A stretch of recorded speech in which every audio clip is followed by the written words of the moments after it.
ইনশাআল্লাহ ইসলামের বিজয় হবে, আগামীর সময় কালেমার বিজয় হবে, কালেমার বিজয় হবে।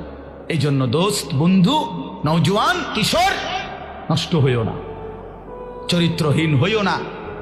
এত সহজে, এত অল্প বয়সে 16 বছরে চরিত্র এভাবে নষ্ট করে দিলা।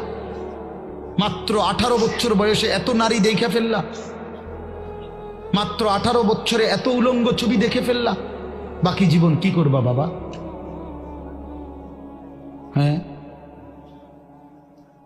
মাত্র 18 বছর বয়সে এত জিনা ব্যভিচার দেখে লাইলা। ছি ছি ছি, বাকি সময় কি করবা বাপ?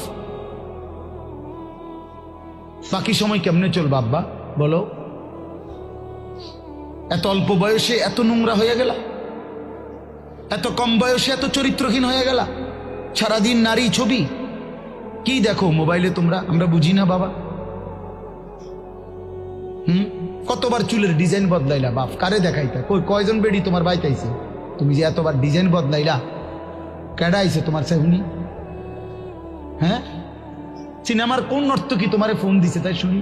তুমি যে বেড়িরে দেখা আখলাক নষ্ট করতেছ, চরিত্র নষ্ট করতেছ, শরীরের যৌবনটা শেষ করতেছ, নিজের হাতকে লজ্জাস্থানের গুনাহ করে নষ্ট করে দিতেছ।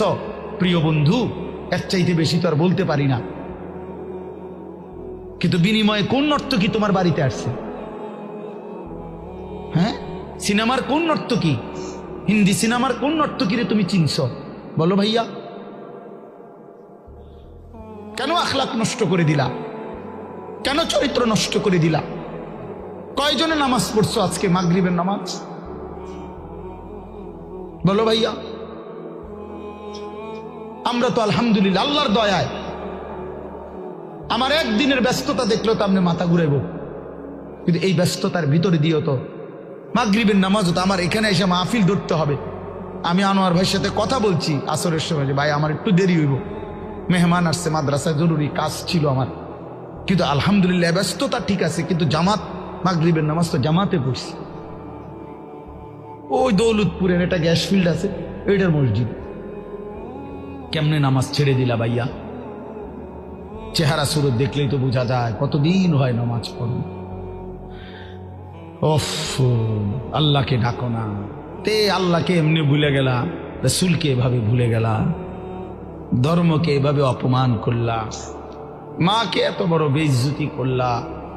2 বছর যে মা দুধ পান করাইছে, তোমারে তিল তিল করে বড় করছে, এই উদ্দেশ্যে যে তুমি 16 বছর বয়সে শুধু নারী দেখবা, ছবি দেখবা, মোবাইলে উলঙ্গ দৃশ্য